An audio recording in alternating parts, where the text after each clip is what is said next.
Hey guys, a new video. This is a first impressions video. I normally don't do these. I usually wait till I beat a game, but there's a reason why I'm doing it with this particular video. The game I'm talking about, Dragon Quest VIII. I mentioned in my previous video that I was starting this game up, and I'm around 30 hours into it now, and I thought I'd do my first impressions video because a few people wanted to know what I thought of this game. And it's basically my first entry into the Dragon Quest series. I did play the fourth one on DS, like the remake, and for whatever reason, I just couldn't get into it. It felt very old, which, like NES style RPGs, I've said before, I find it very hard to get into them. I don't know what it is with them. I just, for whatever reason, I don't know. I just can't get into them. And when I was playing the DS one, it just felt like an NES game, which it is. And I don't know. It's just a bit too old school for me. Now, admittedly, the Dragon Quest games, that's kind of the whole charm of them, why people love this series, is the fact that they've still remained old school in terms of their gameplay, but they always get like nice facelifts. Like each game looks better than the next. And it has that they all have that old school JRPG feel, which is why a lot of people love the series. Like this, the games don't really change much from game to game, and everyone that loves Dragon Quest games, they don't want that to change. And the fourth game just felt, I don't know, it just felt off to me.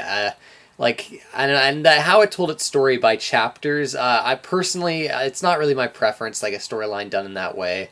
I might try to go back to it. Obviously, I still have so many Dragon Quest games to play, but Dragon Quest VIII looked the most interesting to me because, for one, the visuals and soundtrack to this game are amazing. And from what I've seen in videos before I played the game, it looked fantastic. Actually playing it, though, oh man. Like, this game, for a PS2 game, honestly, it's kind of surprises me. Like, there's PS3 games that look way worse than this. I just love cel-shaded graphics, and this game is absolutely gorgeous. The world map is just amazing to look at. Like, just the colors in this game. It's just such a colorful game. It's all animated really well. I love the character designs.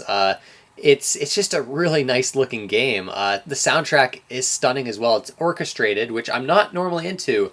But it works really well here. I really love the orchestrated music here. I don't know what it is. It's like with Japanese games, orchestrated soundtracks, I don't mind. But if it's like an American game like God of War, like I can't stand the soundtracks in the God of War games. And basically AAA games in general always use really boring orchestral soundtracks, I find. But that's not the case with Dragon Quest VIII. It's really fantastic soundtrack. Like the presentation of this game it's incredible. Like it's just... it just completely blows my mind how great this game looks for how old it is. It holds up so well. That's one of the reasons why I love cel-shaded graphics. They always hold up well. Even like Jet Grind Radio on the Dreamcast, playing that game still looks fantastic.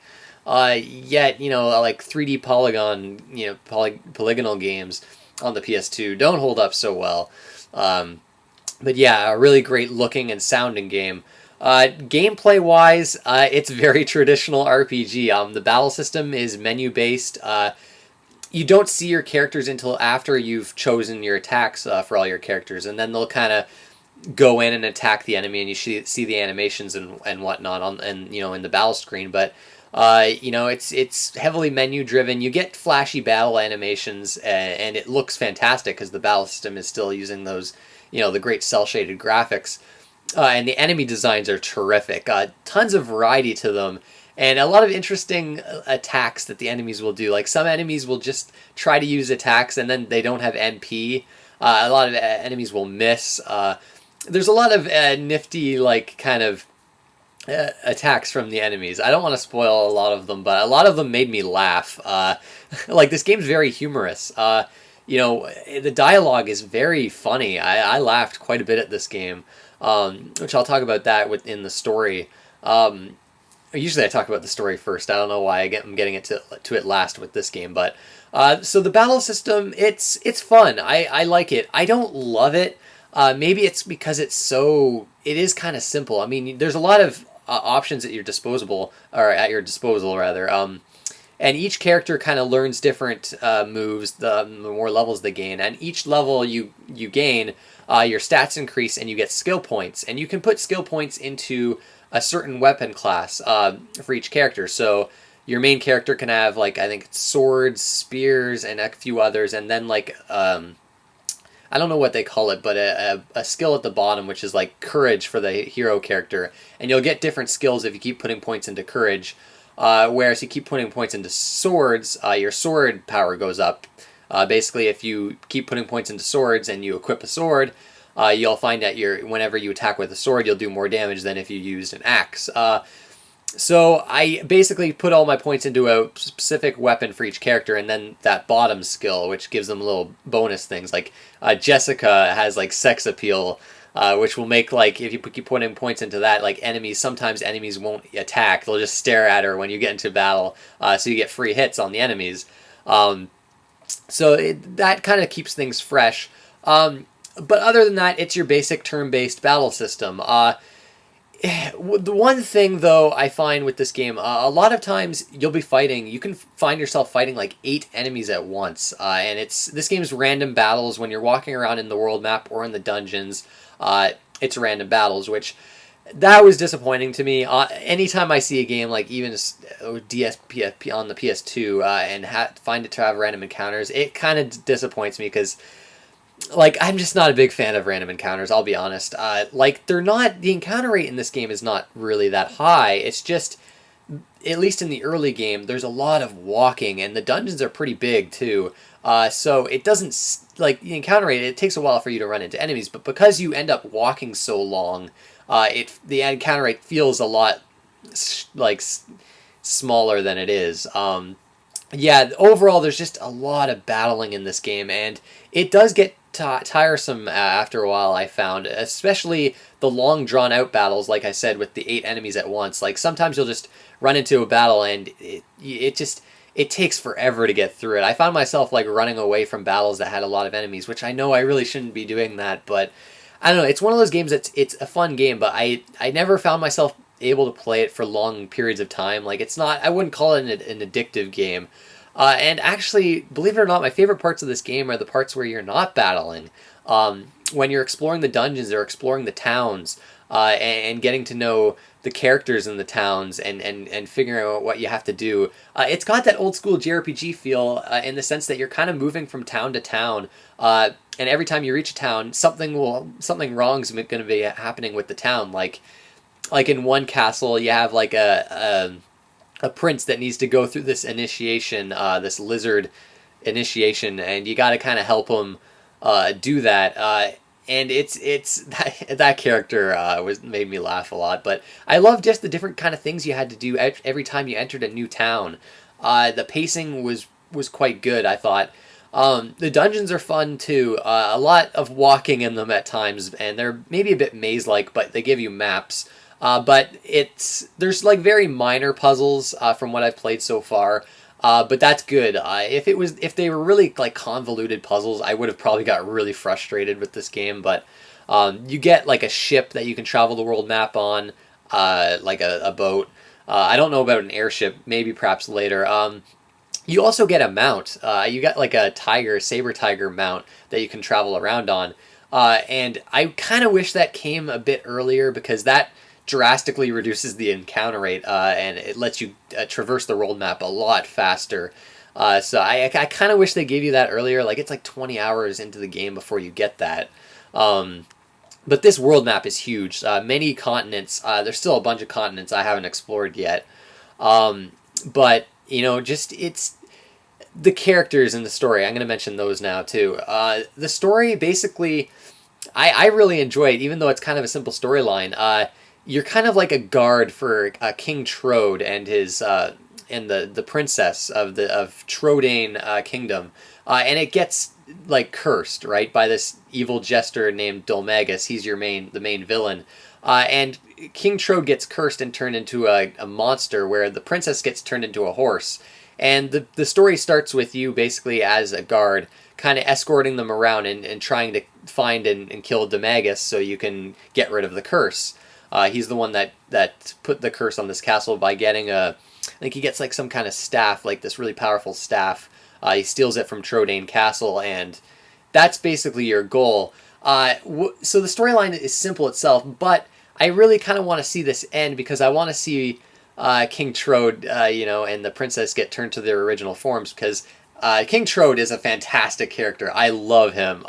His dialogue is hilarious, and the banter between him and Yagnis always gets me laughing. Yagnis, another fantastic character. This game's got like a European voice acting, a lot of British voice acting, and some other like dialects, and it's fantastic. I really love the voice acting in this game. It's some of the best I've heard in a JRPG, to be honest. You only have 4 characters in this game. You have your main hero, Yagnis. He's kind of like your tanky kind of character. He's like a thief, or was a thief. But he's like a tanky type character. I had him use axes. And you've got Jessica, which is kind of, she's... I don't want to spoil her story, but you've got her, and then you've got Angelo, which he's kind of like the comic relief character in a way. Another great character. I really enjoy the characters in this game. And that's kind of what's kept me going, the writing and characters rather than the storyline itself, even though I don't think it's all that bad. But yeah, I think that's about covers it. I really am enjoying this game. There's maybe like minor complaints here and there, the encounter rate, just the insane amount of battling, and the battle system maybe being a bit too traditional for my tastes, but it's definitely enjoyable so far. Now, why was this a first impressions video? I feel like I've hit a brick wall at this game. Basically, at 30 hours in, I'm at a certain boss fight. I'm gonna put spoilers for this video. I'll talk about this now, but I'm at Dhalmegus. Now, I'm assuming this isn't the final boss. There's no way, because there's still so much of the world map I have to explore, and I just can't beat this guy. He has like right off the bat, he splits into three, so he's got 2 doppelgangers then himself. And he kills each of my party members in 2 hits. And there's no way for me to kind of recover from this, because, like, he just does so much damage, and I don't have a heal all spell. I only have heal, like, 1 character, and because he's doppelgangers keep doing attacks to all my party members at once, 30 to 50 damage each, I can't recover in time. Like, I can't keep up with him, and I've tried him, like, 10 times now, and I don't know, he seems impossible, right? So I looked up online, and apparently I'm under-leveled, I guess. Like, I'm level 22, like all my guys are like 22, 23. And I guess I'm supposed to be like level 30 here, which to me is crazy because I haven't really been rushing this game. I've been doing a lot of optional stuff. I've been taking my time. I've been fighting pretty much every battle. And apparently at level like 31 or so, Angelo gets a heal all spell, which I desperately need, because honestly, I don't think I can beat this guy without it. Now, also reviving in this game is really annoying too, because the only revive spell I have, it's a 50% chance to revive, and my characters are constantly dying, so having a 50% chance can be really frustrating. Like when I'm fighting Dhalmegus, like Jessica dies because her health is ridiculously low, and then I try to revive Angelo and I fail because it's a 50% chance, and then Angelo dies, and it's I don't know, this fight seems like the difficulty is just spiked like an insane amount for like no reason, because up until this point this game hasn't been too bad. It's been challenging but not annoying, and I gotta mention that too. The save system I like but kind of hate at the same time. It's weird. Basically you save at a church, right? I think this is like a Dragon Quest staple, and that saves your data. You can resurrect characters at a church and cure poison and things. Now, when you die, you'll lose half your gold, but you'll get sent back to the previous church, which I like that. Trust me, if you got a game over when you died in this game, I would have quit this a long time ago. So dying is not a huge deal because you just lose half your gold, and you can deposit your gold into a bank, so it's never that much of a problem. The thing, though, is you can only save at the churches, and a lot of times you have to go through these long dungeons with bosses at the end, and there's no saving, so you die at a boss, and you have to go all through the entire dungeon all over again, and it's like Dhalmegus. Like, I want to keep trying him, right? But I have to go through this dungeon every time I die at him, and I know you can get experience, right, getting the, killing the enemies on the way, but that brings me to another problem with this game. like the leveling up is so slow in this game. I mean, I'm only level 22 at 30 hours in, which is insane. Like the amount of experience you need from level to level is ridiculous. And I would think that that kind of solves grinding, right? Like they don't want you to grind. Yet, from what I'm reading on the internet, in order to beat this boss, I need that heal all spell, and to get it, I have to be at level 31 with Angelo. And the only way to get that high is to grind metal slimes. So I tried doing that, and like you can only the area I can find them in, I only run into them maybe once every 6 or 7 battles, and most of them run away. And so if I was to grind these things, it would take forever to get to the level I need to be to kill Domagus. So I don't know, I'm kind of in this bind right now. I don't know what I can really do here other than just grind out. I mean, if anyone has any tips or something, if maybe there's a certain strategy I can use, but I don't know. It's kind of frustrating. The alchemy pot. I forgot about to mention the alchemy pot, which is I guess an interesting thing with this game. You can basically throw items in this pot and make new ones, and you can get recipes from reading books throughout the world. Again, it's one of those things like alchemy's never been my bag really. I've just never found it enjoyable in games, and honestly, it's kind of the case here. I use it occasionally when I have a recipe I've noticed that I have the items for, but it's one of those things too where I might be able to make some really powerful items, but I'd have to like look online, which I really don't like looking online to play to play RPGs. Of course, this game I've had to with Domagus here, but I don't know. There's certain elements of this game. Maybe it's too traditional for me. I don't know. Or maybe I'm just playing shitty at the game, but I'm definitely having frustrations with the game. And there's things I don't really like too much about it. But overall, I gotta say, I really do enjoy this game. It really is fantastic. It's very polished, very well made. Um, I'm kind of being nitpicky, but overall, there's my first impressions of the game. Which I know some wanted to know what I was going to think of it. I'm going to slowly chip away at this, especially if I find like a better way to do things. I might start now playing another game on the side. I'm actually thinking of doing like another Demon Souls playthrough. I don't know. I've been in a Dark Souls, Demon Souls kind of mood. At least I need something to play until Bravely Default comes out here. But that will do it, guys. I want to thank you for watching. I'll see you next time.